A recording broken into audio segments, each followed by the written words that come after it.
दिल्ली में वाकई शिक्षा क्रांति हो रही है। इतने शानदार स्कूल बन रहे हैं, इतने शानदार क्लासरूम बन रहे हैं, इतना शानदार इंफ्रास्ट्रक्चर। देश के कई प्राइवेट स्कूलों में इतना शानदार व्यवस्था नहीं है जितनी आज दिल्ली के सरकारी स्कूलों में है। इतने अच्छे नतीजे आने लगे हैं, शानदार नतीजे आने लगे हैं। किसी ने सोचा नहीं था कि एक वक्त ऐसा आएगा जब सरकारी स्कूलों के नतीजे प्राइवेट से ज्यादा बेहतर आने लगेंगे। जैसा भी शिक्षा मंत्री जी ने बताया, इस साल 3,70,000 बच्चे बड़े बड़े प्राइवेट स्कूल छोड़ के वहां से नाम कटा के दिल्ली के सरकारी स्कूलों में अपना नाम लिखवाया, एडमिशन लिया है। इससे बड़ा और सर्टिफिकेट क्या हो सकता है कि दिल्ली के अंदर शिक्षा क्रांति आ रही है। आज मुझे बेहद खुशी है कि आज से लगभग 3 साल पहले जो हम लोगों ने 11,000 क्लासरूम बनाने का कार्यक्रम बनाने शुरू किए थे, आज वही 12,430 क्लासरूम मात्र 3 साल में बन के तैयार हो गए। ये भी अपने आप में हमारे देश के अंदर जो व्यवस्था है उसमें एक अजूबा ही माना जाएगा। नहीं तो हम देखते हैं कि कोई भी स्कूल, अस्पताल, उसकी फाउंडेशन, उसकी नींव जो है वो हर चुनाव के पहले फोड़ा जाता है नारियल, और फिर अगले चुनाव में फिर नारियल फोड़ते हैं, और फिर अगले चुनाव में फिर नारियल फोड़ते हैं। बनता कभी नहीं है। हमारे यहाँ अगले चुनाव के पहले ही बना देते हैं। जितने काम शुरू करते हैं वो सारे काम जो हैं वो टाइम के पहले शुरू हो जाते हैं। तो मैं आज दिल्ली के सारे दिल्ली वासियों को, दिल्ली के लोगों को, बच्चों को बहुत बहुत बधाई देना चाहता हूं। इतने बड़े स्तर पे आप सोच के देखो, 12,430 क्लासरूम का क्या मतलब है। अगर एक नया स्कूल बनता है 10वीं क्लास तक का, उसमें कितने कमरे होते होंगे? 20, 30, 40, 50। 50 भी बहुत है। तो अगर हम 50 कमरे भी एक क्लासरूम में माने तो आज एक तरह से लगभग 250 नए स्कूल बन के तैयार हो रहे हैं। और इन स्कूलों में शानदार लेबोरेटरी, शानदार मल्टीपर्पज हॉल, और इनमें कई कमरे ऐसे हैं जो डिजिटल कमरे हैं, डिजिटल क्लासरूम है, उनके बोर्ड वगैरह डिजिटल हैं, जो कि बड़े बड़े प्राइवेट स्कूलों में नहीं मिलते। वो आज हमारे दिल्ली के सरकारी स्कूलों में है। यहां आने से पहले मैंने थोड़ी सी रिसर्च करी तो पता चला कि पिछले 7 साल में दिल्ली सरकार ने टोटल मिला के दिल्ली में जो 20,000 क्लासरूम बनाए हैं, टोटल 7 साल में 20,000 टोटल क्लासरूम बनाए हैं। इसके मुकाबले पूरा देश अगर देखें हम, पूरे देश की जितनी दूसरी राज्य सरकारें हैं, केंद्र सरकार है, सारी सरकारों को अगर हम मिला लें तो पूरे देश में भी 7 साल में 20,000 क्लासरूम नहीं बने जितने अकेले दिल्ली में बन गए।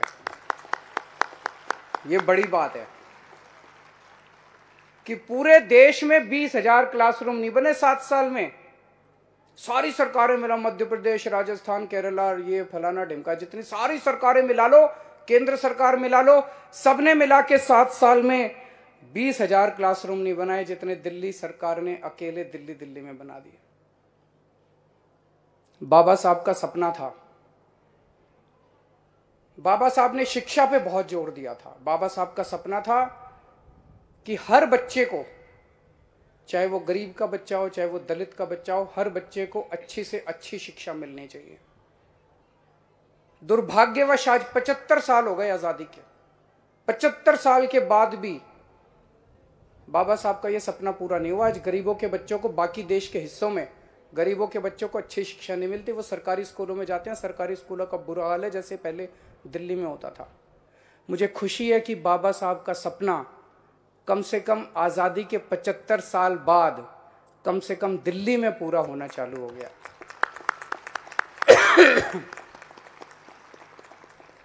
भगत सिंह ने कहा था कि केवल अंग्रेजों को देश से बाहर भगाने से आजादी नहीं मिलेगी। आजादी तब मिलेगी जब इस देश के गरीब बच्चे को और अमीर बच्चे को एक जैसी शिक्षा मिलनी चालू होगी।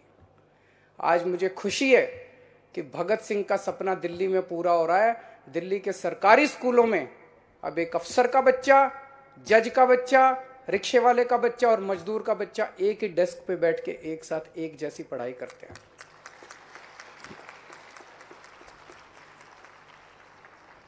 तो ये दिल्ली में जो पिछले 7 साल से हो रहा है, इतने शानदार सरकारी स्कूल हो गए, इतने शानदार गरीबों को अच्छी पढ़ाई मिल रही है, मन में ये आता है यार ये 75 साल में क्यों नहीं हुआ। इसका मतलब हो तो सकता था, जब हमने 7 साल में कर दिया तो 75 साल में भी हो सकता था।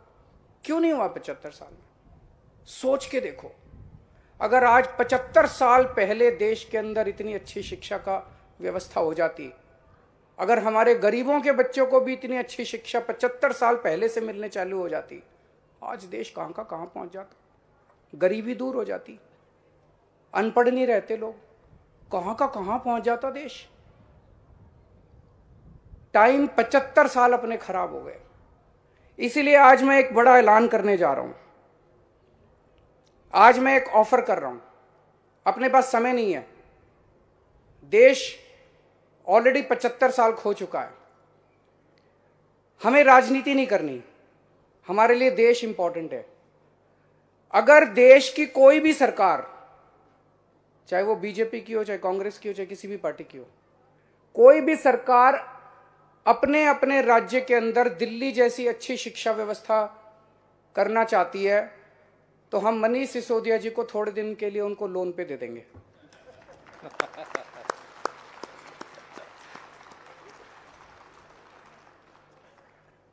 दिल्ली में अस्पताल भी बड़े अच्छे हो गए, मोहल्ला क्लिनिक भी बड़े अच्छे हो गए। तो अगर देश की कोई भी सरकार, चाहे बीजेपी की हो, कांग्रेस की हो, किसी भी पार्टी की हो, अपने राज्य में अस्पताल अच्छे करना चाहती है, मोहल्ला क्लिनिक अच्छे करना चाहती है, तो हम थोड़े दिन के लिए सत्येंद्र जैन को उनको लोन पे दे देंगे।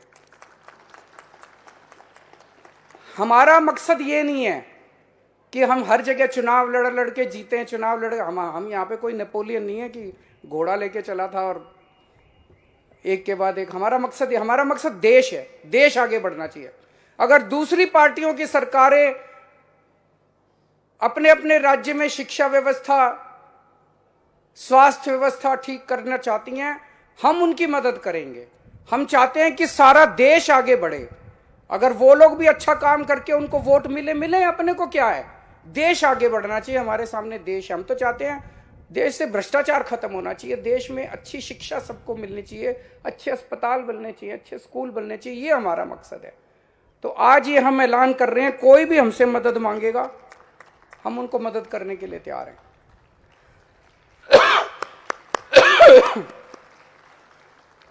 पिछले कुछ दिन से मैं देख रहा हूं, ये कई देश के बड़े बड़े नेता मिलके, आप लोगों ने भी टीवी में देखा होगा, सारे मिलके कह रहे हैं केजरीवाल आतंकवादी है, केजरीवाल। मेरे को थोड़ा सा हंसी भी आई। मैं उन सबको आज कहना चाहता हूं कि जिसको आप लोग आतंकवादी बोल रहे हो, आज वो आतंकवादी देश को 12,430 कमरे स्कूलों के समर्पित करता है।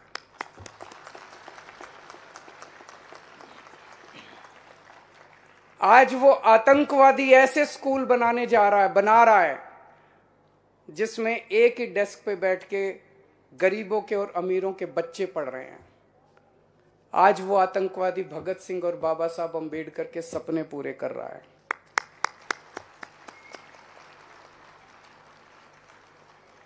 नेताओं को सबसे बड़ा डर और किसी चीज से नहीं लगता, स्कूलों से लगता है। क्यों लगता है?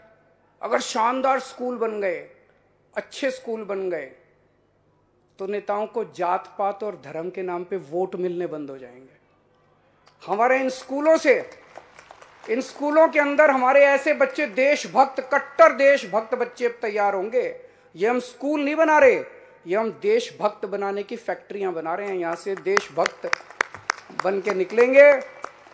और जब ये आज सोच के देखो, 5 से 10 साल के बाद जब ये बच्चे बाहर निकलेंगे, ये बच्चे किस आधार पे वोट देंगे? ये धर्म और जात के आधार पे वोट नहीं देंगे, ये देश के विकास के नाम पे वोट दिया करेंगे। इसीलिए कोई नेता स्कूल नहीं बनाना चाहता। ये लोग कहते हैं केजरीवाल सब कुछ फ्री करता जा रहा है, फ्री करता जा रहा है, फ्री करता जा रहा है। मैं पूछना चाहता हूं कि अगर मैं दिल्ली में सरकारी स्कूल शानदार बना रहा हूं, जहां पे गरीबों को शानदार शिक्षा मिल रही है, गरीबों के बच्चों को, और अगर मैं उनको फ्री में शिक्षा दे रहा हूं, इससे बड़ा देशभक्ति का और राष्ट्र निर्माण का काम क्या हो सकता है। बच्चों को तो फ्री शिक्षा मिलनी चाहिए। गरीबों को अगर मैं अच्छे अस्पतालों में इलाज दे रहा हूं, शानदार सरकारी अस्पताल बना रहे हैं, तो इससे अच्छा पुण्य का काम क्या हो सकता है अगर गरीबों को दवाइयां, टेस्ट, इलाज फ्री में मिल रहा है। भगत सिंह ने एक नारा दिया था, इनकलाब जिंदाबाद। आज मैं एक नारा दे रहा हूं, इनकलाब जिंदाबाद, शिक्षा क्रांति जिंदाबाद। बहुत बहुत शुक्रिया। बहुत बहुत धन्यवाद सर। जोरदार तालियों से अभिनंदन करें उन भावनाओं का जो सर ने व्यक्त की हैं। और कहीं ना कहीं किसी ने कहा है कि मुश्किल नहीं है कुछ दुनिया में, तू जरा हिम्मत तो कर। मुश्किल नहीं है कुछ दुनिया में, तू जरा हिम्मत तो कर। और ख्वाब बदलेंगे हकीकत में, ख्वाब बदलेंगे हकीकत में, तू जरा कोशिश तो कर। तो ये कोशिश है। एक बार जोरदार तालियों से आप अभिनंदन करें इस कोशिश के लिए सर का। और अब मेरा अनुरोध आदरणीय शिक्षा निदेशक महोदय से वो आए और यहां वोट ऑफ थैंक्स अपना प्रपोज करें। एक बार जोरदार तालियों से आप अभिनंदन करें। माननीय मुख्यमंत्री महोदय, माननीय उप मुख्यमंत्री महोदय, माननीय लोक निर्माण विभाग मंत्री महोदय, अलग अलग विद्यालयों से कार्यक्रम में भाग ले रहे हमारे माननीय विधायकगण, आदरणीय प्रधान शिक्षा सचिव, लोक निर्माण विभाग के वरिष्ठ अधिकारी, टेलीविजन पर इस भव्य कार्यक्रम का अवलोकन कर रहे हमारे प्रधानाचार्य, अध्यापक, विद्यार्थी और अभिभावक मित्र। 240 विद्यालयों में एक साथ 12,430 क्लासरूम का निर्माण